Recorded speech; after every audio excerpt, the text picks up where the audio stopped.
ಇನ್ನು ಇರಾನ್ ಸ್ನೇಹ ಹಸ್ತ 2 ತೈಲ ಟ್ಯಾಂಕರ್ಸ್ಗಳು ಭಾರತದತ್ತ ಇದೇನು ಸಾಗ್ತಾ ಇದೆ. ಯುದ್ಧ ನೌಕೆಯ ಕಾವಲಿನ ಜೊತೆಗೆ ಭಾರತದತ್ತ ತೈಲ ಹೊತ್ತು ಬರ್ತಾ ಇದೆ ಈ ನೌಕೆ. ಇರಾನ್ ಇದಕ್ಕೆ ಅನುಮತಿಯನ್ನ ಕೊಟ್ಟಿದೆ ಅಂತಂದ್ರೆ ಭಾರತದ ಈ ಒಂದು ಹಡಗುಗಳಿಗೆ ಇಲ್ಲಿಂದ ಸಾಗುವಂತ ಪರ್ಮಿಷನ್ ಅನ್ನ ಕೊಟ್ಟಿರುವಂತದ್ದು. ವಾಣಿಜ್ಯ ಸರಕು ಸಾಗಣೆಗೆ ಹಡಗುಗಳಿಗೆ ನೌಕಾಪಡೆ ಬೆಂಗಾವಲು. ಭಾರತದ ಹಿತಾಸಕ್ತಿ ಕಾಪಾಡಲು ನೌಕಾಪಡೆಯು ಖಾಯಂ ಗಸ್ತು. ಅಂತಾರಾಷ್ಟ್ರೀಯ ಜಲ ಪ್ರದೇಶದಲ್ಲಿ ನಡೆಸುವಂತಹ ಖಾಯಂ ಗಸ್ತಿನ ಭಾಗ ಕೊಲ್ಲಿಗೆ ತೆರಳಿರುವಂತಹ ಭಾರತೀಯ ನೌಕಾಪಡೆಯ ಯುದ್ಧ ನೌಕೆಗಳು.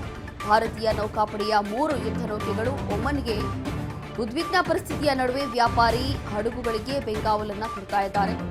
ನೌಕಾಪಡೆಯ ಯುದ್ಧ ನೌಕೆಗಳು ವ್ಯಾಪಾರಿ ಹಡಗುಗಳ ನಿರಂತರ ನಿಗಾನ್ನ ಇಲ್ಲಿ ಇಟ್ಟಿದ್ದಾರೆ ಅನ್ನೋಂಥದ್ದು ಗೊತ್ತಾಗ್ತಾ ಇದೆ. ವಾಣಿಜ್ಯ ಸರಕು ಸಾಗಣೆ ಹಡಗುಗಳಿಗೆ ನೌಕಾಪಡೆ ಬೆಂಗಾವಲಿದೆ. ಅದರಲ್ಲೂ ಕೂಡ ತೈಲ ನೌಕೆ ರಕ್ಷಣೆಗಾಗಿ ಭಾರತದ ಯುದ್ಧ ನೌಕೆ ರಕ್ಷಣಕ್ಕೆ ಇಳಿದಿದೆ, ರಣಕಣಕ್ಕೆ ಇಳಿದಿರುವಂಥದ್ದು. ಭಾರತದ ಹಿತಾಸಕ್ತಿ ಕಾಪಾಡಲು ನೌಕಾಪಡೆಯು ಖಾಯಂ ಗಸ್ತು ಅಂತ ಹೇಳಿದೆ. ಕಾರಣ ಇದೇ ಒಂದು ಭಾಗದಿಂದ ಅಂದರೆ ಹಾರ್ಮುಜ್ ಜಲಸಂಧಿಯಿಂದ ಇನ್ನೇನು ನಮ್ಮ ಭಾರತಕ್ಕೆ ಏನು ಹಡಗುಗಳು ಬರಬೇಕಿತ್ತು, LPG ಗ್ಯಾಸ್ ಅನ್ನು ಹೊತ್ತು ಬರ್ತಾ ಇರುವಂತಹ ಹಡಗುಗಳಿಗೆ ಇರಾನ್ ಅನುಮತಿಯನ್ನ ಕೊಟ್ಟಿದೆ. ಅದರಲ್ಲೂ ಕೂಡ ನಮ್ಮ ಆಪ್ತ ದೇಶ ಭಾರತ ಅಂತ ಹೇಳಿ ಇರಾನ್ ಹೇಳಿರುವಂಥದ್ದು. ಹಾಗಾಗಿ ಭಾರತಕ್ಕೂ ಈ ಒಂದು ಯುದ್ಧಕ್ಕೂ ಸಂಬಂಧ ಇಲ್ಲ.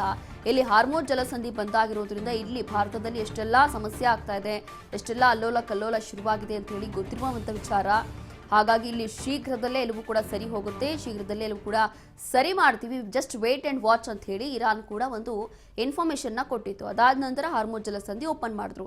ಅಂದ್ರೆ ಕೇವಲ ಭಾರತ ದೇಶಕ್ಕೋಸ್ಕರ ಮಾತ್ರ ಹಾರ್ಮುಜ್ ಜಲಸಂಧಿಯನ್ನು ಓಪನ್ ಮಾಡಲಾಯಿತು. ಅದಾದ ನಂತರ ಇದೀಗ ಭಾರತದತ್ತ ಈ ಒಂದು ಹಡಗುಗಳು ಎಲ್ಲವೂ ಕೂಡ ಸಾಗ್ತಾ ಇದೆ.